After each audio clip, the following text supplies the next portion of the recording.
There are too many examples to cite, but she put over 1,500 people in jail for marijuana violations and then laughed about it when she was asked if she ever smoked marijuana.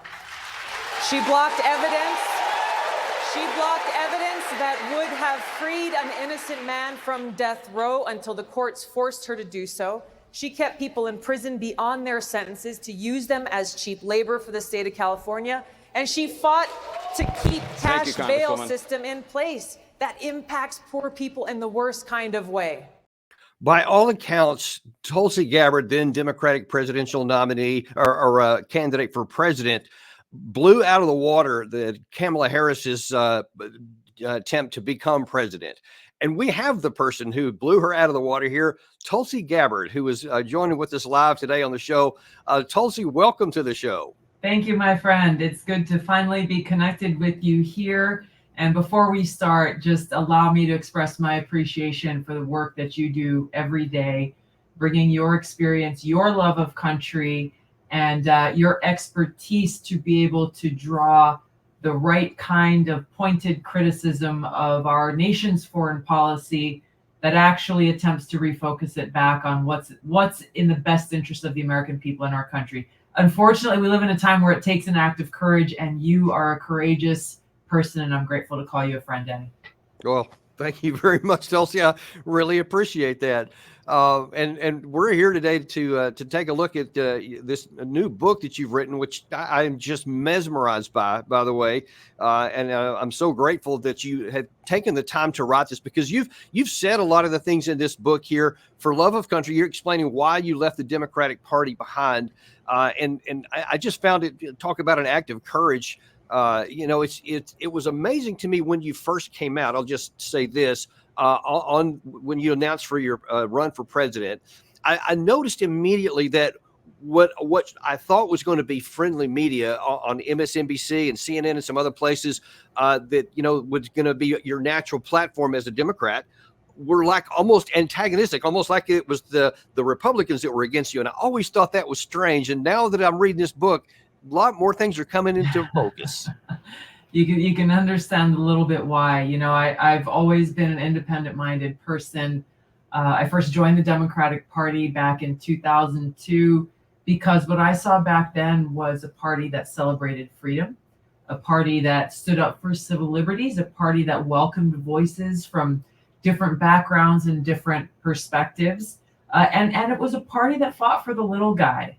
You fast forward to where we are today. Unfortunately, Danny, I go into all the reasons in my book, the major reasons why I left the Democratic Party, but it boils down to this. That party is no longer recognizable today.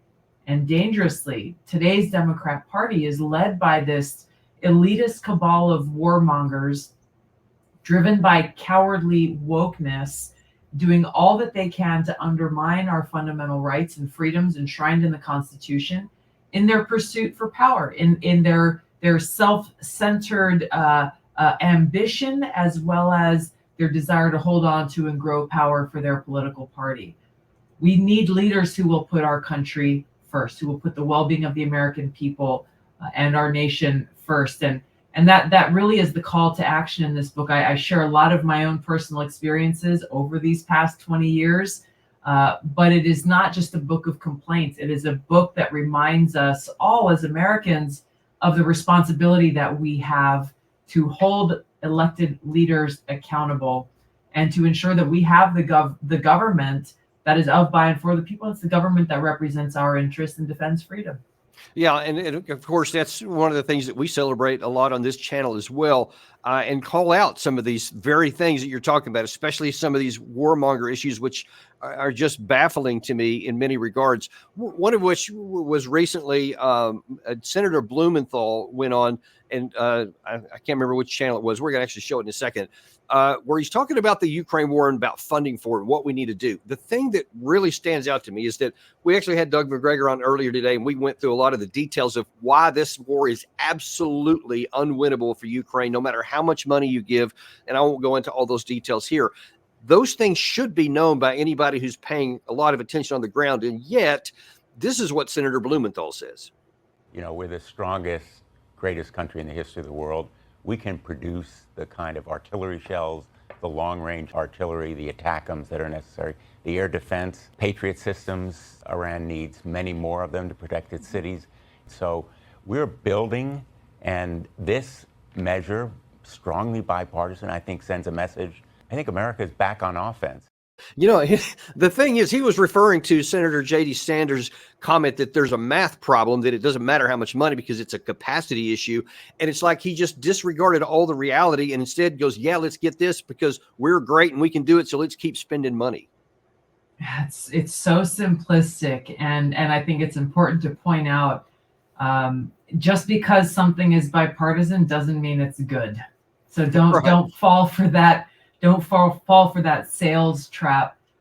It should be very eye-opening for everybody who's watching here to see a senior U.S. senator paint such a simplistic view that really reveals a lack of even a basic level of understanding of the state of this battlefield, the state of this war. You have been consistent from the very beginning of this war, as have I, pointing out the reality of the situation. We live in the real world, not in some fantasy land that we wish existed. And in this real world, there is no fair match between Russia and Ukraine. Obviously, Putin was wrong to invade Ukraine, but what our leadership should have done from the get-go was to try to urgently broker a peace deal, knowing that is the only way this could have been prevented. And you've gone into the details of all of that. We won't spend too much time on that, but this could have been prevented. It wasn't. Russia invaded Ukraine. At that point, in those days that followed that invasion, what we needed in the world and in our country was leadership to say, okay, we need to bring two parties together, broker a peace negotiation and a peace treaty, understanding that the only way this ends is through this negotiated peace treaty. And this is, Danny, this is something that just, it makes my blood boil to see people from the Biden-Harris administration, people in the House and the Senate who are continuing to push for our taxpayer dollars to go towards a war in which they cannot define what winning looks like. They have no clear objective. And the result of this is one that actually undermines our own national security, what to speak of the fact that it's driving us further and further into debt. What makes my blood boil is that they do this all in the name of compassion for the people of Ukraine, which we all have compassion for the people of Ukraine. Well, if you care so much about them and their lives, why were you not doing everything you possibly could to bring about an end to this war? Instead, these people are using the Ukrainian people as fodder in this regime change war against Russia that Secretary of Defense Austin and others in the Biden administration have clearly stated. This is about weakening and getting rid of Putin. Once again, as we've seen with other toppling of dictators around the world, there's no plan for what happens next. How do you know who will take power next if they are successful in this? Will they be better for our national security, or will they actually make things worse? All of these question marks point to the short-sightedness of our leaders, their lack of care and compassion for the people of Ukraine and the people here, their own constituents in the United States of America. And they are so willing to let these people's lives be sacrificed as they fuel the military-industrial complex and continue to fuel this unwinnable war. It's absolutely, I couldn't agree with you more.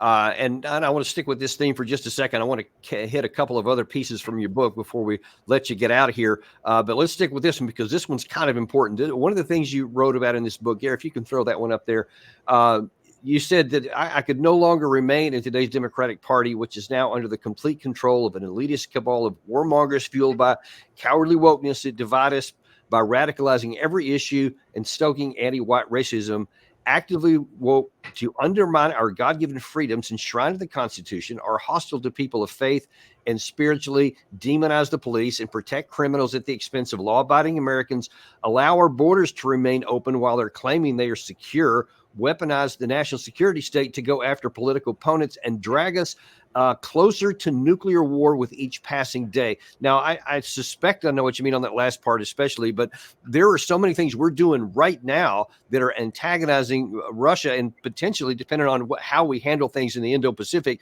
that could also draw us into a nuclear conflict there. What is your concern about the nuclear war aspect?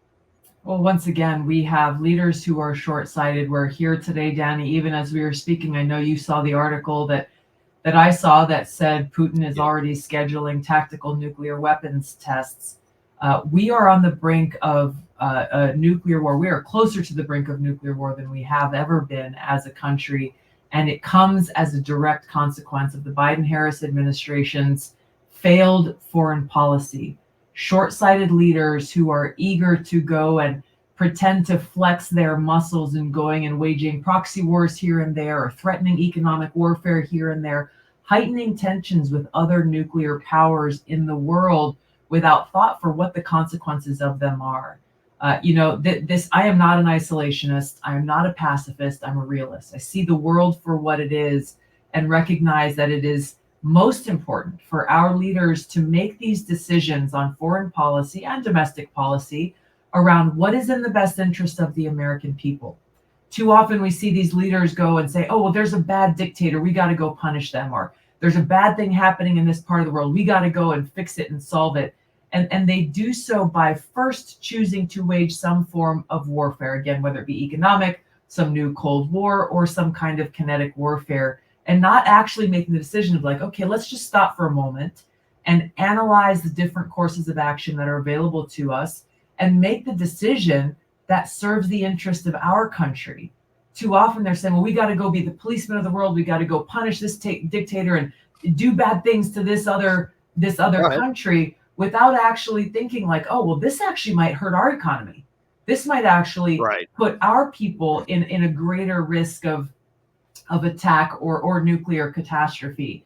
And so this is, again, why having leaders who are not reacting out of emotion, who are calm, collected, and able to make the analysis required to ultimately decide, we will take the course of action that best serves the interests of the American people and our country, and recognize that, yes, we should have relationships. We need to build alliances and partnerships with different countries around the world, and recognize that, that the best way to be able to communicate with other countries is not by first resorting to bombs or economic warfare.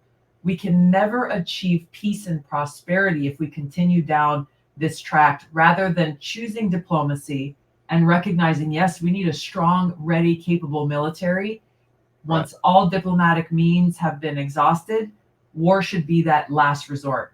Agreed. And it's when on that opening that we show there during the debate section of the primary for the Democratic Party in 2020, my wife and I, who we call ourselves independents these days. We actually used to consider ourselves Republican, but now we're kind of like, we're just going to go after who's the best candidate. We were like, if she wins, we're definitely going to vote for her.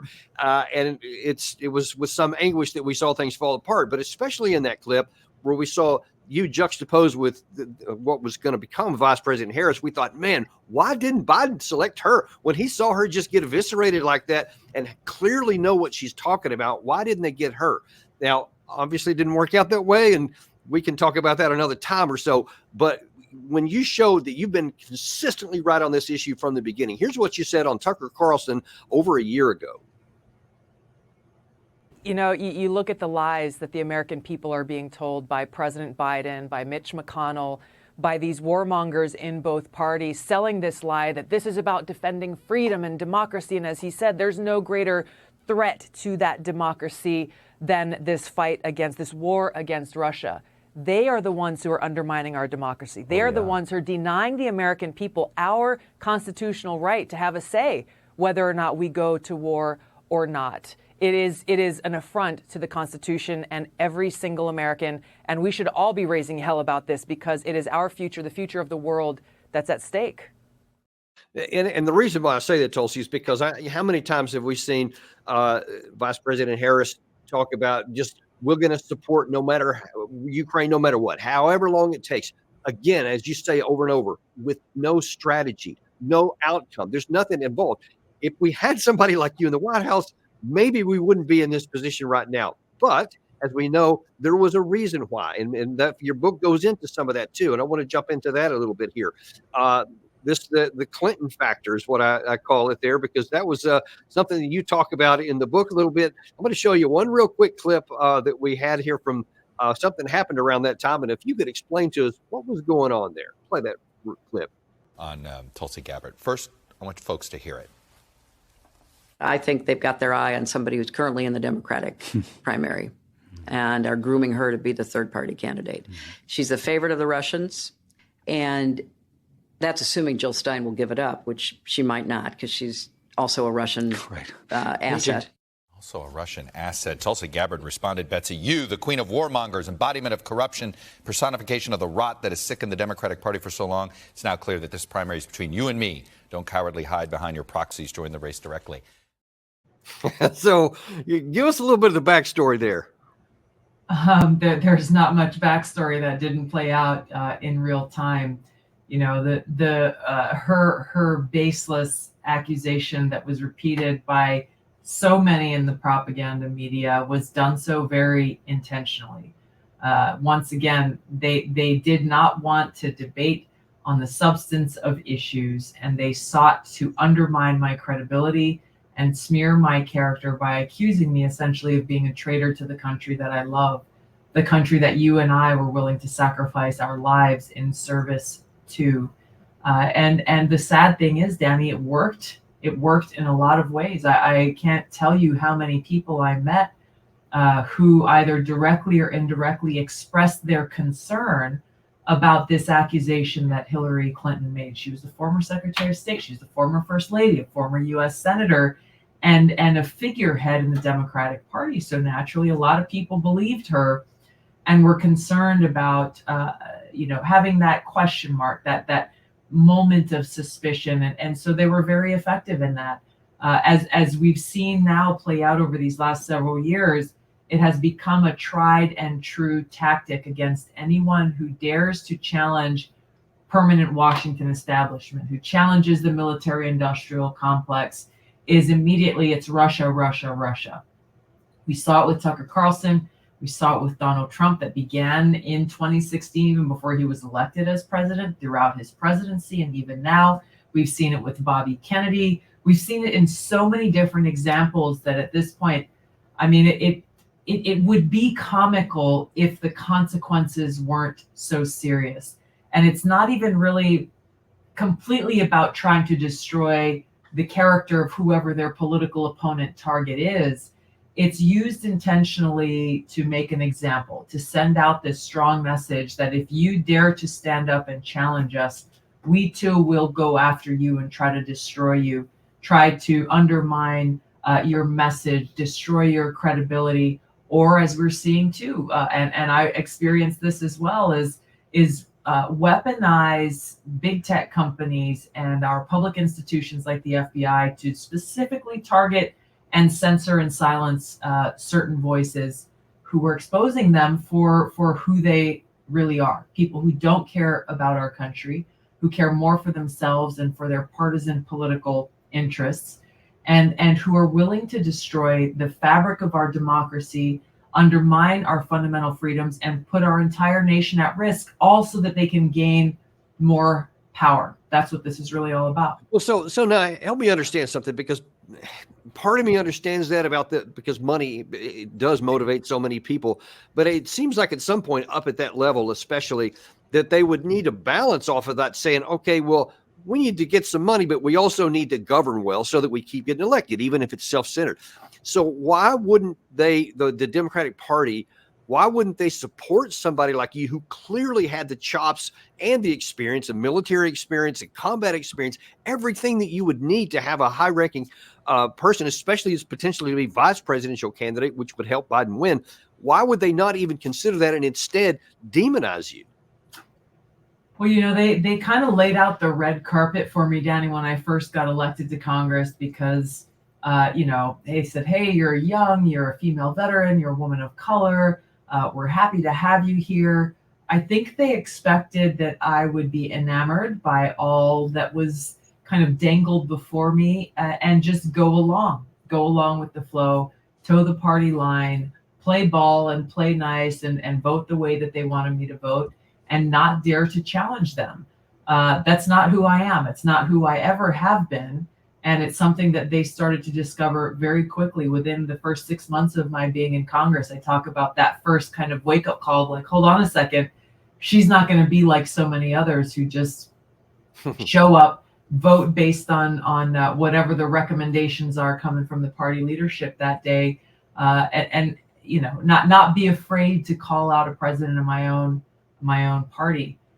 So rather than have someone who challenges them, who they cannot control, they would rather seek out and destroy.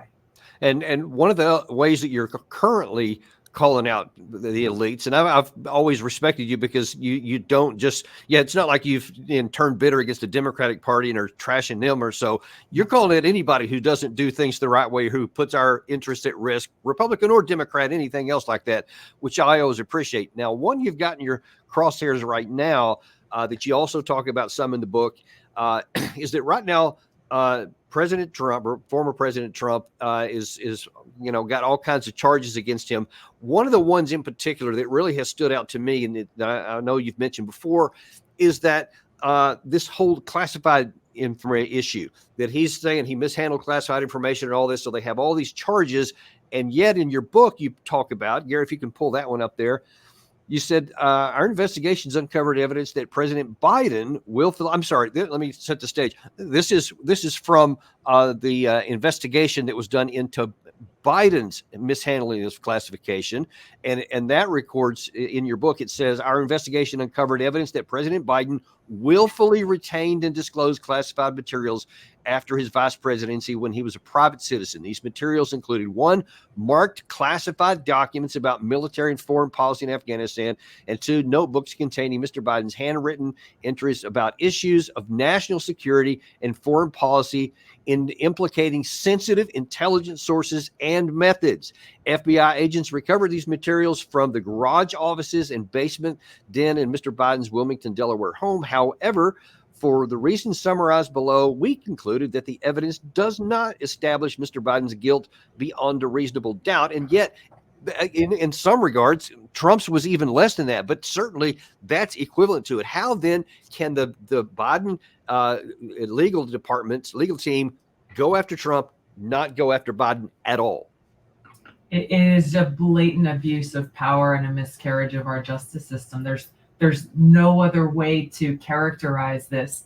I know that people who like and support Biden and people on MSNBC will make excuses and say, well, Trump didn't actually cooperate. And President Biden, they had to send FBI agents to go and dig out and find all this stuff that he had in not just one location, but multiple locations. Like, oh, okay, well, President Trump didn't secure it. Well, they had to dig through these files that President Biden kept in his garage, next to his fancy car. There you go. There's the car and there's the boxes.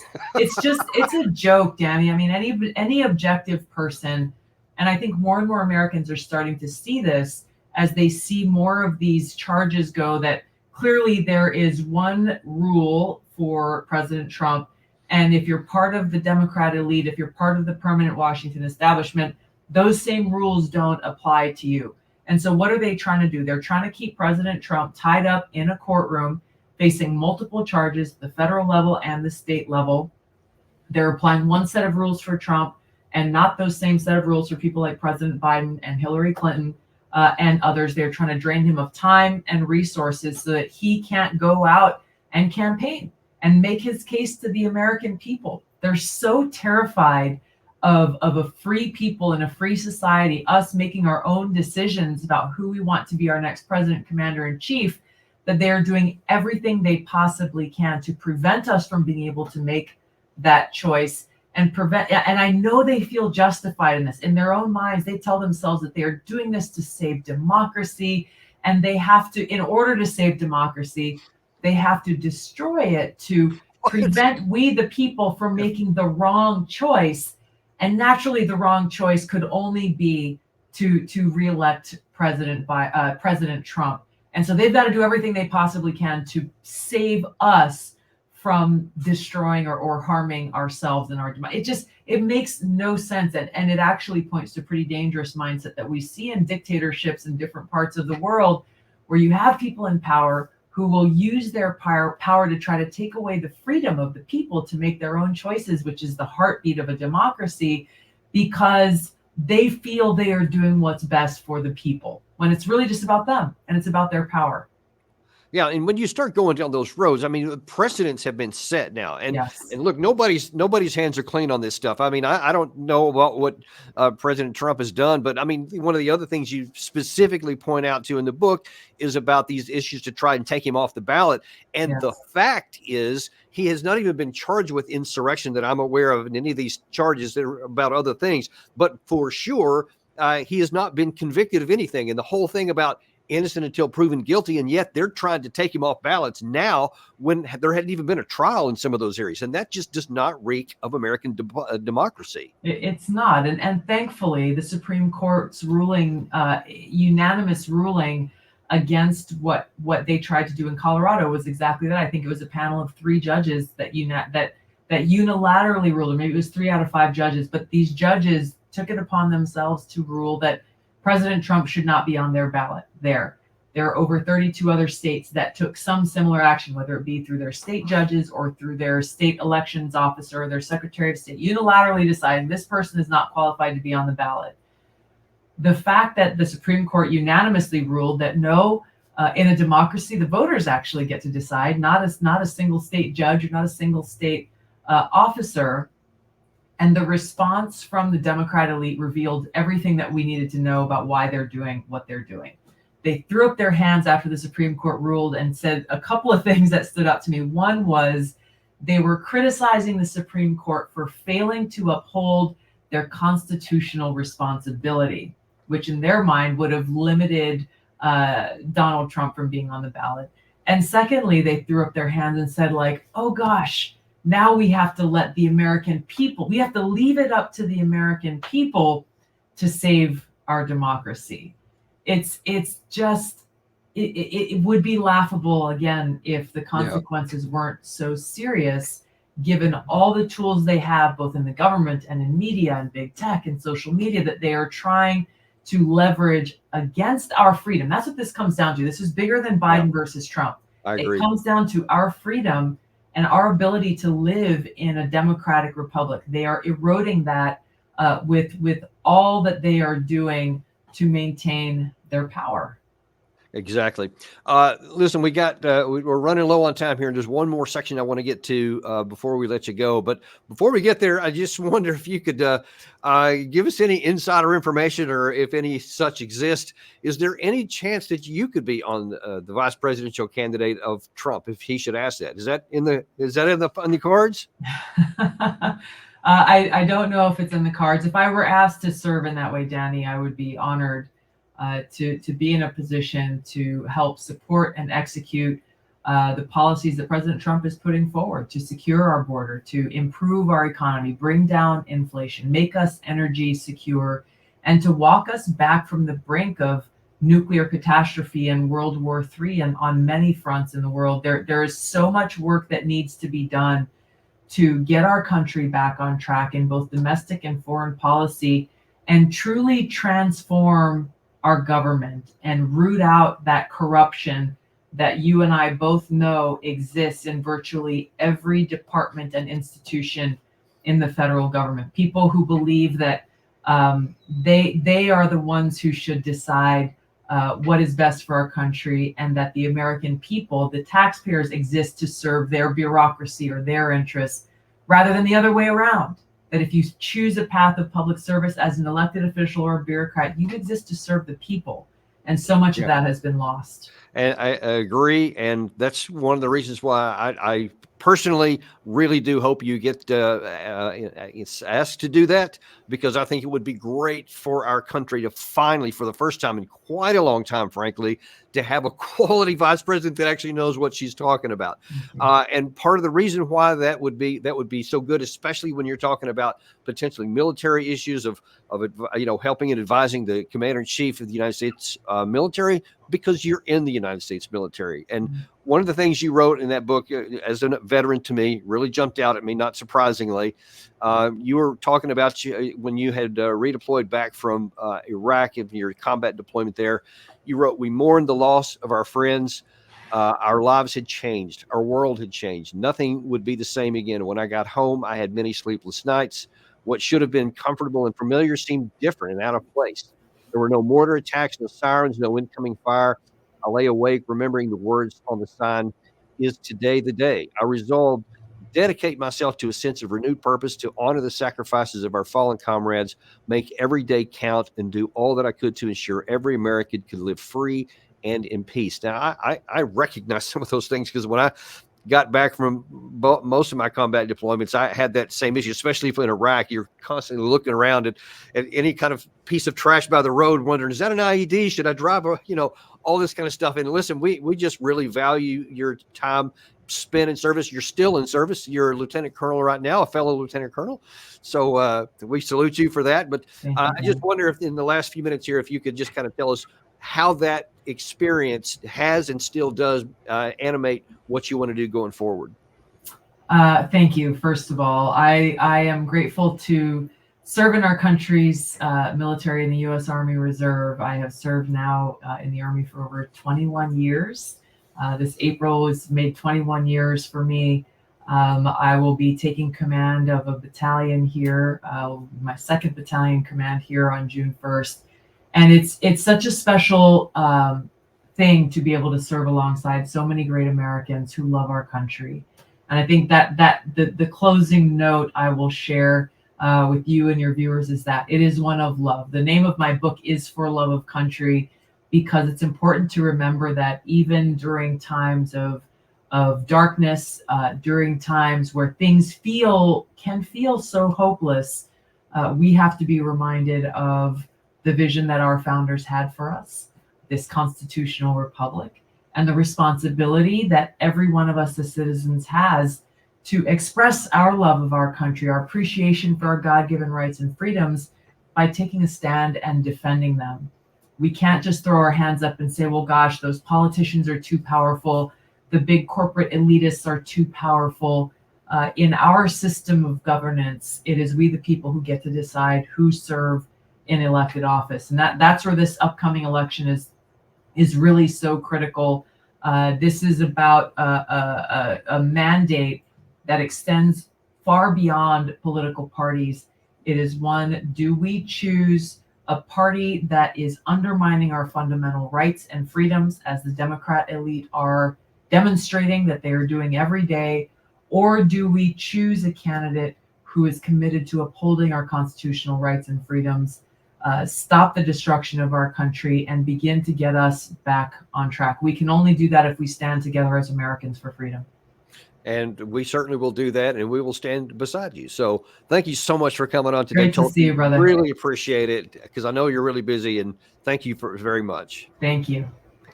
And we thank you guys for joining us today. As always, we are unintimidated and uncompromised to bring you all kinds of information and all kinds of views that you're going to get here. And by the way, we also listen to you, because many of you have been asking for former CIA officer Larry Johnson and for Professor Jeffrey Sachs, both of whom are going to be on tomorrow. So tune in to that. Share this with your friends, like and subscribe, and we'll see you tomorrow morning or tomorrow afternoon on Daniel Davis Deep Dive.